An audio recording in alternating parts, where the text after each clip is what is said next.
most things I think about are after the fact. When I try to figure something out, they're not. Just They're blindly not. go and then like, what? Yeah, yeah, yeah. And then so, oh, what was I doing here? Oh, that's what I was doing. Yeah. But I think the thing, generally speaking, about and you can, this is a broad statement about the piece, is that it's built on this kind of, contradictory mixture of um, kind of a serial idea an indeterminate idea, and and the piece is the result of the kind of puzzling that out.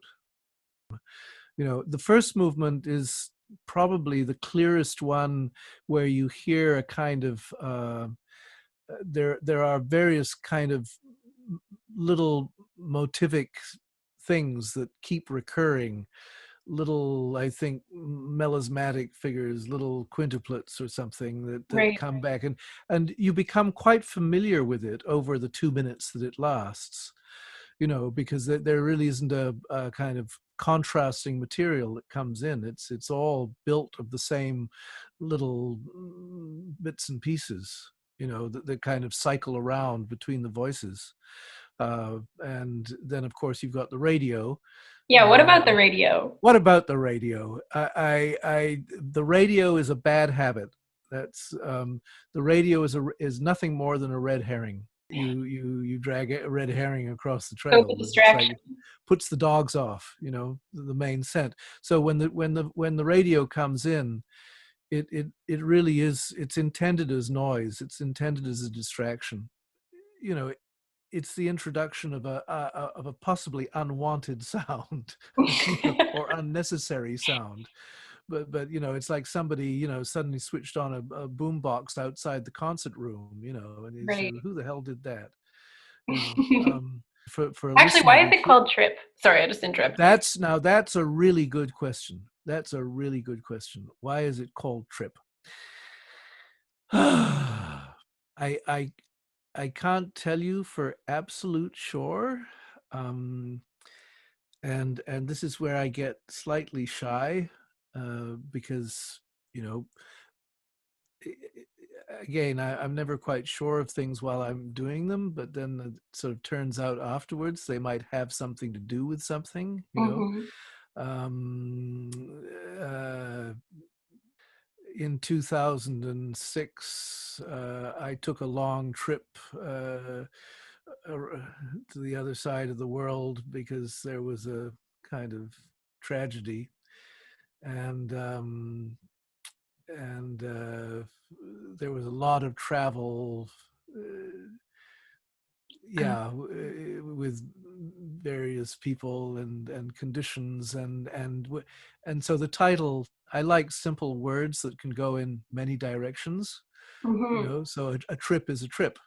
The trip is, you take a trip, you That's go interesting because somewhere. I never heard it that way. Well, hang on, and the other thing is, a trip is if you trip over something, right? And that's unexpected. I tripped. Oops. you know so you have this very simple little word that you know can get quite poetic if you wanted to. And I might just be making this up right now, but I've thought Hey, about I it. mean, you either made it up before or you made it up now. So, Yeah, but and what I think is really funny, and you have to you have to believe me on this one, right? Is that the second quartet that I wrote for the Bozzinis is called Fall. oh yeah. And honest to God, it did not occur to me that, I wrote two string quartets. One's called Trip and the other's called Fall. The bit about the method, or technique, is that, yeah, for years I had this. I mean, I think I write it in the notes there that I serialized pitch uh, in a really kind of simplistic way. And I found that that way of doing things, I liked how it worked harmonically, Hmm. because I think my ear tends towards kind of nice sort of, you know, triadic sounds, and for some reason I could get that, but without it ever sounding like they were like thirds or triads or anything, and they would always be in a they would they would sort of just they would emerge for a second and then suddenly like evaporate and something else would take its place, and the ear would try to cope with that, you know, but there was this feeling throughout that, you know, well, I think I hear nice sounds, but I'm just not sure, you know. And that's the way it worked for, um yeah, that's the way it worked for the first three movements.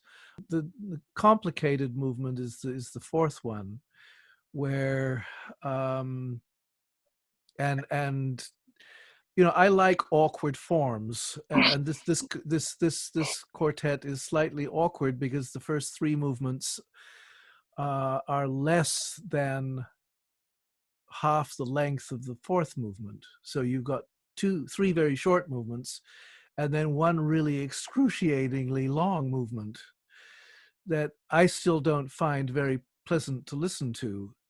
Um, No, it's very but uncomfortable. yes, but it wasn't intended to be pleasant to listen to. Yeah. Um, and it sort of went from low to high, and and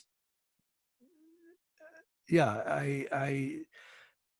I don't do things. I don't write music in order to, you know, achieve subjective feelings in a listener. I really don't do that. You know, I say I'm going to make you. I'm going to make you weep now. You know, I don't do that. But in this instance, I I think I had in mind something that was going to be painful. Actually, my And note for this one was somewhere, yeah, dynamics are much more painful.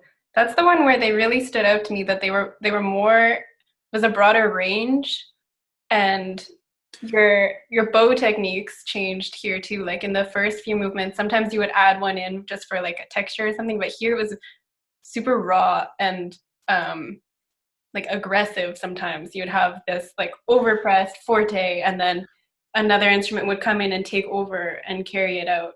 yeah, I yeah, wrote that this is how I wish choral music sounded, which I think is interesting because of your youth. that was a lovely observation, and I actually want to think about that, think about that quite a lot, because it's I think I understood immediately what you meant, and I had never really used the sort of timbral effects for strings much before, and but that was kind of important to, you know, you're going to have a rough 14 minutes here.